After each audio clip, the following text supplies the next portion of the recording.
Coronavirus has paralyzed just about every corner of European society and economy. So hundreds of millions of people are locked inside their homes. Almost every single factory, restaurant, and shop is sitting idle right now, which means that many people's incomes have fallen dramatically. This new funding instrument that the European Commission is proposing would help support these workers. It's called SURE, and it's going to mobilize $110 billion in loans. These are going to be financed in the open markets.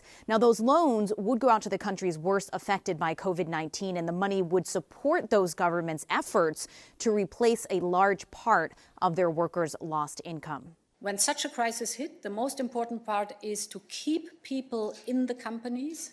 So therefore, the SURE scheme is the guaranteeing pillar. Because when you keep them in the companies, the knowledge stays in the business and in the company.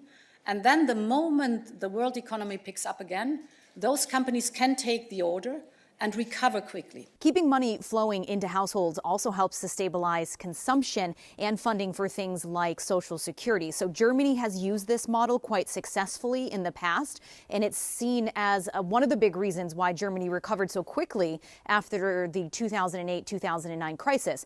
Denmark, Sweden, and Norway, they also have similar programs.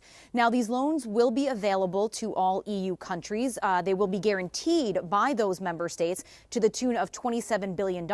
Commission President Ursula von der Leyen says she's spoken to a number of leaders and that there is strong support for the program and that she expects the proposal to be quickly adopted by the Council.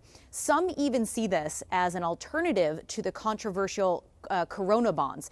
Now, the SURE program would bring the total amount of approved funding in the EU to $3 trillion. That is by far the largest amount of money ever spent on a crisis. It should help blunt some of the economic damage being caused by coronavirus, but really the next challenge is going to be the long-term recovery. Toni, Waterman, CGTN, Brussels.